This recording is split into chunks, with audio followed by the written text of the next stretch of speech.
ومصر حزينة تبكي عليك بمدمع سحاحي، والشام تسأل والعراق وفارس أمحى من الأرض الخلافة ماحي، وأتت لك الجمع الجلائل مأتما فقعدن فيه مقاعد الأنواح، يا للرجال لحرة موؤودة قتلت بغير جريرة وجناح. Right now is I'm going to crunch 1400 years of Islamic history in 5 minutes and make it as exciting as I can possibly make it, because I hated history when I was a little girl. At this age, I appreciate history. And now I understand why they say those who don't learn from history are doomed to repeat it. In order for you to understand why Western civilization is very different than the Islamic world, you need to understand the history of Islam. When Prophet Muhammad supposedly revealed his revelation from the angel Gabriel that he is supposed to be the last of the prophets in the early 600s, he started preaching in his own city, Mecca. He tried to recruit friends and followers to be able to spread his religion. And he tried for 12 years and failed. And after 12 years, he was only able to recruit his immediate family and friends. So he decided, if I go to Medina, which was the Jewish hub of Arabia, the business hub where the Jews lived, if I go there and preach my religion to them, if they accept me, that will buy me respect and stature between my own people, and they will accept me. So Prophet Muhammad started borrowing a lot from the Old Testament to make his religion more palpable to the Jews, to make it a lot similar. This is why you see a lot of similarities between Judaism and Islam. For example, Jews don't eat pigs, Muslims don't eat pigs. Jews pray a few times a day, Muslims pray a few times a day. Jews fast on Yom Kippur, Muslims fast on Ramadan. And this is why you started seeing a lot of good writing in the beginning of the Quran when Prophet Muhammad was saying all the good things about the people of the book. He took his message and went to Medina trying to recruit the Jews, talking about the people of the book, talking about how similar the two religions are. When they refused to accept him and follow him as the last of the prophet, that's when he turned against them and started killing them and started expelling them. That's when Islam went from a spiritual movement for the first 12 years of Islam into a political movement cloaked in religion after the year of the Hijrah, after Muhammad went to Medina and the Jews did not accept him. He became a military warrior and declared war on them and started expelling them. Jews and Christians became dhimmi, or second-class citizens. They were only allowed to stay alive and not be killed only by paying the jizya, or the protection tax. So they had a choice: convert to Islam, or if you want to stay alive, you have to pay the jizya or protection tax, living as dhimmi in the Islamic nation. Christians and Jews could not ring church bells. Jews could not blow the shofar. Christians could not ring church bells. They could not pray publicly. Christians and Jews could not gather together and build new churches or new temples. And the way they paid the jizya, or the protection tax, was in a monthly ceremony where they would get together downtown and the Jew would kneel on his knee and hand his goods to the mullah, who would take the goods as the price for buying the protection. And in many areas, Jews and Christians were given necklaces to wear as a receipt that they paid their jizya, or their protection tax. Jews considered najis under Islam. Najis is bodily fluid. Najis is garbage. Najis is dogs. Najis is dirty. So Christians and Jews were treated as second-class citizens. Islam continued to grow. As Islam grew, more people became dhimmi, or second-class citizens. Jews and Christians were given identifiable clothing. The yellow star, which was given to the Jews, that most people think is a German invention. It was actually an Islamic invention in the 9th century in Iraq by the second Khalif al-Mutawakkil of Iraq, who invented the yellow star for the Jews to be identified as they walked down the street. Because Jews were considered najis, if a Muslim man or a Jew walked on the same side of the street, the Jew had to cross the other side so the Muslim man can walk, so he's not dirtied by the filth of the Jew. Christians were given the zunar, the belt, which most of you men are wearing right now. That was an Islamic invention for the Christians. Islam continued to grow. They went all the way to Jerusalem. They conquered Jerusalem. Christians couldn't ring their church bells in Jerusalem. The Pope in Rome in 1090 told the Christians, how could you sit idly by and allow your brethren to suffer like this in the Holy Land? You need to go liberate the Christians. You need to go help the Christians. That's why the Crusaders were launched. The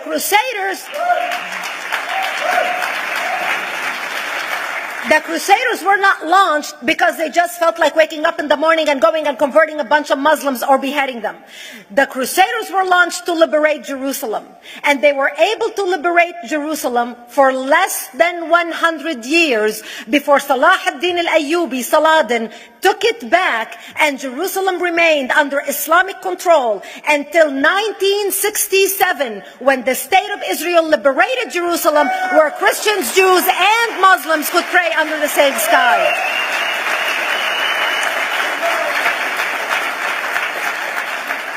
The Crusaders continued fighting Islam, and for 300 years they tried and failed. And by the 1300s, the Crusaders disappeared because they could not win against Islam.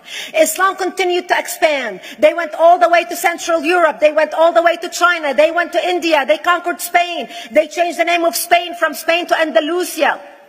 And they started, as they advanced, as they conquered more nations, more people paid the jizya, or the protection tax. And this is how the Islamic Empire grew. It went all the way until they was stopped at the gates of Vienna on 9/11. 9/11 is not a date that Osama bin Laden just picked out of a hat. 9/11 is a symbolic date in the Islamic calendar.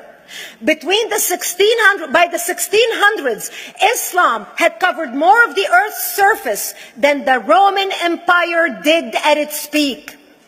Between the 1600s and the 1800s, the Europeans were experiencing the European Industrial Revolution, where the Europeans were able to invent products on factory lines, where they are able to make money and sell products, which gave them the money to build a strong army in order to fight the Muslims. And that's how they were able to stop them at the gates of Vienna on 9/11.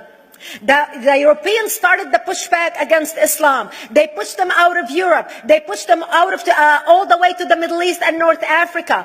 By 1924, the Islamic Empire ended. In 1924, the Islamic Caliphate ended in Turkey by President Ataturk, who was a secularist. He ended the Islamic Empire, and he gave women rights to vote. He gave women a right to an education, a right to work, a right to choose a husband. He forbid women from wearing the hijab. He forbid men from wearing the beard. The Muslims hate him so much that they consider him a Jewish agent, because they believe that his mother in her bloodline was Jewish, and that was the influence on Ataturk.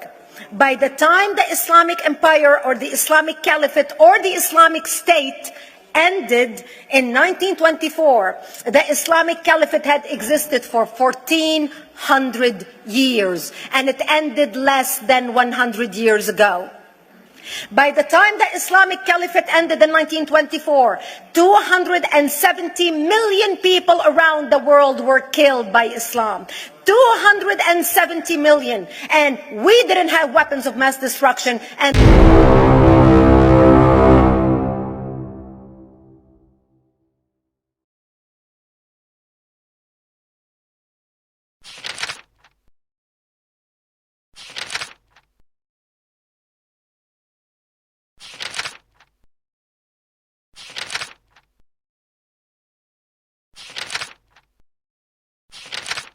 there was nuclear weapons. All of these people were killed, butchered by the sword. The people in the world, less than 100 years ago, how many people knew this history? Please raise your hand. We in America have failed to educate our children about history. We in America failed to educate our population about history. Our children in high school, you take any 17, 16-year-old kid, 18-year-old kid, and ask them about World War II. They can't even tell you what happened in World War II. For them, it's ancient history, and we still have our World War II veteran walking among us. That's how little we know of history. Islam ended in 1924, the caliphate. People thought the caliphate will never be resurrected. The caliphate will never come back. But two things happened in the Middle East in the last century that made the Islamists be able to resurrect the caliphate. Number one is the discovery of oil in Saudi Arabia, which we were able to discover and were stupid enough to allow them to nationalize it. That gave the Islamists the money and also the spiritual covering in order to explode on the world stage. And people say, oh, well, the Wahhabis exported their Wahhabi radical religion. The Wahhabis are the name of Wahhab. They're not a different sect of Islam. They follow the authentic preaching of Prophet Muhammad, the way Prophet Muhammad lived and practiced his religion. This is why neither you or me or any infidel can step a foot in Mecca, because as far as they're concerned, we are filth. And as infidels, we're not allowed to step a foot, not President Obama and not anybody else. As a matter of fact, Al-Qaeda used to use Saudi Arabia and its success as an excuse to recruit members, as the example to show them how Allah has blessed Saudi Arabia because of the way they adhere to the tenets of Islam. And today we talk about ISIS. ISIS is not a new invention. ISIS resurrected the caliphate that ended less than 100 years ago. Except we are too ignorant and too uninformed to understand what ISIS is doing and why ISIS is succeeding.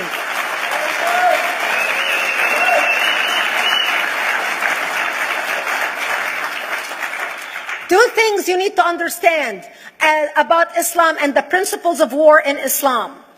One is the law of taqiyya, which means lying and deception. It means that a Muslim man can lay his hand on the Quran and swear that he is telling the truth, knowing that he is lying, but also knowing that the Quran will forgive him because he is advancing the cause of Islam. The second thing you need to know about is that the Treaty of Al-Hudaybiyah, which is an Islamic principle of war and a model on how to deceive your enemy when you have to sign peace treaties with your enemy. And it is based on an example by Prophet Muhammad. Prophet Muhammad was attacking the Meccans and their caravans when he was living in Medina.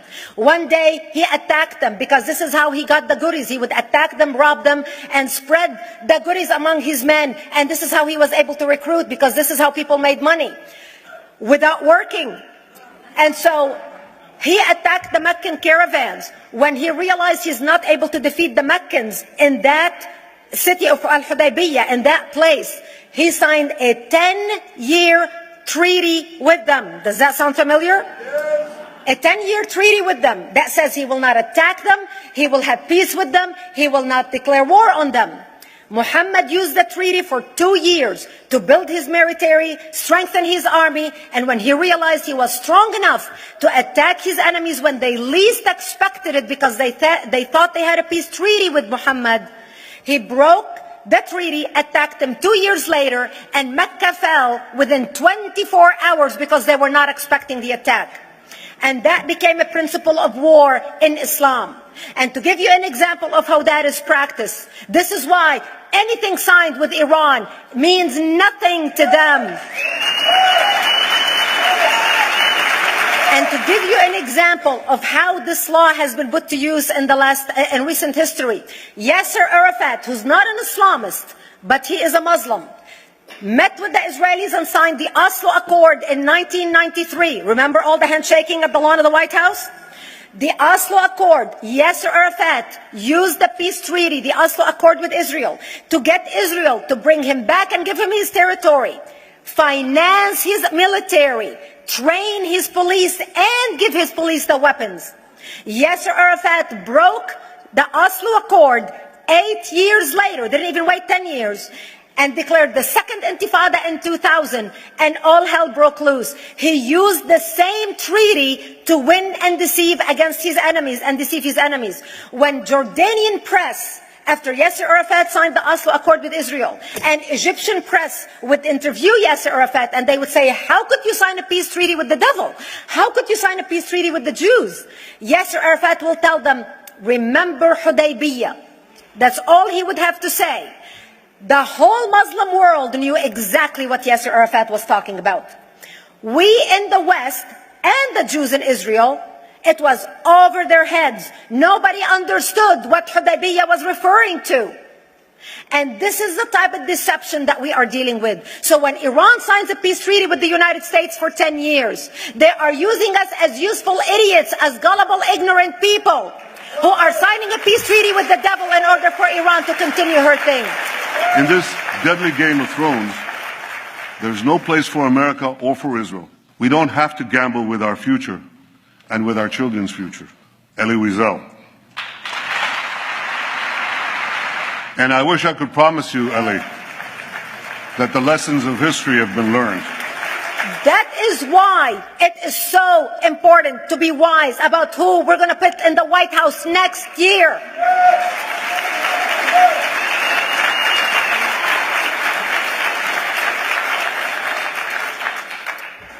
This is why it is very important that whoever we're going to elect next year to office, that the next president be well informed about the history of radical Islam, understand our enemy, understand what ISIS is all about, understand what their end goal is. And this is exactly, people are wondering how come ISIS is having such success recruiting people from all over the world. They exploded all over the world.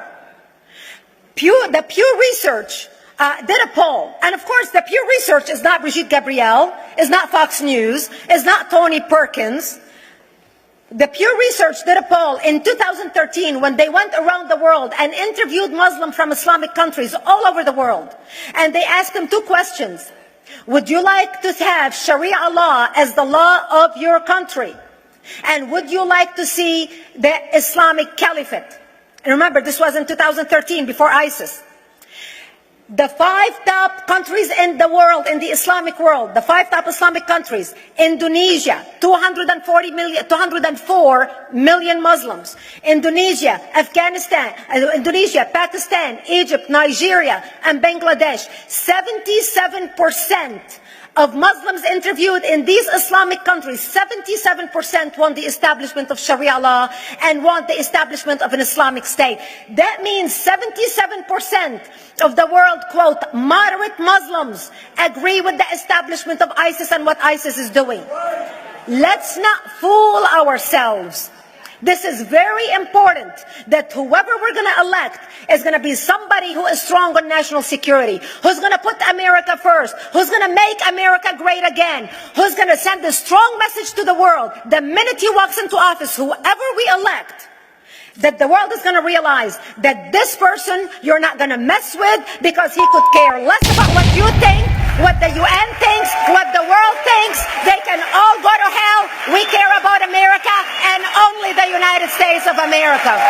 I hope that we learn from the lessons of history, that we learn from the Elie Wiesels, from the Brigitte Gabriels, and many others who are warning America about what's to come. May God bless you one and all, and may God bless the United States of America. Thank you.